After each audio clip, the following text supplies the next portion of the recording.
২৪ জুলাই আন্দোলনে রাজধানীর রাজপথ যখন উত্তাল, ঠিক তখনই বগুড়ার সোনাতলার শান্ত নিভৃত গ্রামটিতে আসে দুঃসংবাদ।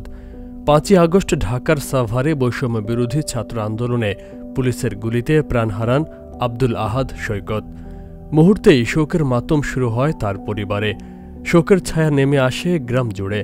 উচ্চশিক্ষার স্বপ্ন নিয়ে যে যুবক পাড়ি দিয়েছিলেন ঢাকায়, তার নিথর দেহ দেখে শোকে পাথর হয়ে যান বাবা মা। মাঝে মাঝে আমার কাছে ফোন করতো, দিনে 2-3 বার কথা বলতো আম্মু বিশ্ববিদ্যালয়ের এক ভাইয়া মারা গেছে, আম্মু তোরা একটা ছেলে জানলা দিয়ে গুলি খাইছে। আমি বলতাম বাবা তুমি আমার একটা ছেলে, তুমি বাহিরে দিও না। আমি খালি শুনছো গোলাগুলি হচ্ছে, কিন্তু আমার ছেলে গুলি খাচ্ছে এটা আমি বুঝতে পারিনি। তারই ফির 15-20 মিনিট পরে ফোন করছে, ওরা ফোন করে বলছে যে সোমবারের দিনে ফোন করে বলছে যে আমাদের বাবা তো গুলি খাইছে, আমার বাবার অবস্থা অনেক খারাপ, তুমি বাবার জন্য নামাজ পড়ো, বাবার জন্য দোয়া করো। সৈকত ছিলেন বোনের একমাত্র কাছের বন্ধু। ভাইকে বলতেন মনের সব কথা। প্রিয়জন হারানোর শূন্যতা তার বেদনার কথা বলতে গিয়ে গলা ধরে আসে তার। আমার ভাই অনেক ভালো ছিল, একটু দুষ্ট ছিল, চঞ্চল ছিল, আমার সাথে অনেক ফ্রেন্ডলি মিশতো, একদম বেস্ট ফ্রেন্ডের মতো ছিল। ওকে প্রতি বার্থডেতেই কোনো না কোনো কিছু গিফট করতাম। তো লাস্ট বার্থডেতে 2024 সালের 1 জানুয়ারি ওর বার্থডে, ওর বার্থডেতে ওকে এই ঘড়িটা গিফট করছিলাম ওকে বার্থডেতে।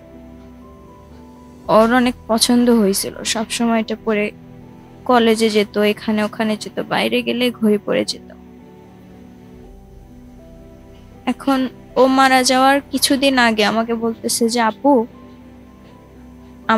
তোমার ঘড়িটা না আমি যত্ন করে রেখে দিব, ওটা আমি ইউজ করব না, আর ক্র্যাচ পড়ে গেলে দেখতে ভালো লাগবে না।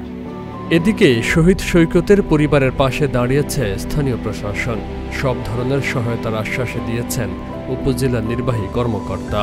জুলাই গণঅভ্যুত্থানে শহীদ হয়েছিলেন সৈকত, এবং উপজেলা প্রশাসনের পক্ষ থেকে আমরা তাকে সামান্য সহযোগিতা করার চেষ্টা করেছি। তাদের যে অবদান, সেখানে এই সহযোগিতা সরকার থেকে যেগুলো এসেছে সেগুলো আমরা সময় সময় তাদেরকে দেওয়ার চেষ্টা করেছি।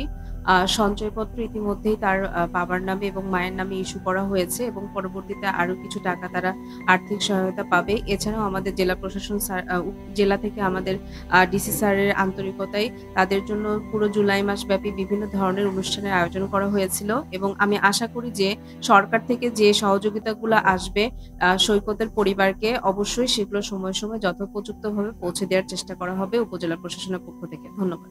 অর্থ বা সমবেদনা নয়, আব্দুল আহাদ সৈকতের পরিবার চায় ছেলের শাহাদাতের আনুষ্ঠানিক স্বীকৃতি আর হত্যাকারীদের দৃষ্টান্তমূলক শাস্তি।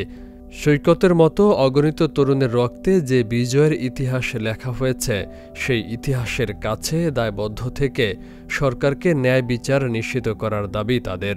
আমি 27 আগস্টে কেস ফাইল করছি, আজ পর্যন্ত আমার কোনো আসামি ধরা হচ্ছে না, আজ পর্যন্ত আমার সে কেসের কোনো তদন্ত হচ্ছে না।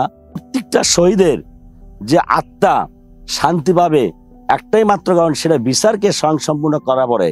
আর আমি চাই এই স্বৈরাচার শেখ হাসিনাকে বাংলাদেশের বুকে নিয়ে এসে প্রত্যেকটি শহীদ পরিবারকে সামনে রেখে তাদের সামনে বিচার নিশ্চিত করা হোক। Faisal Mahmud, channel S news desk.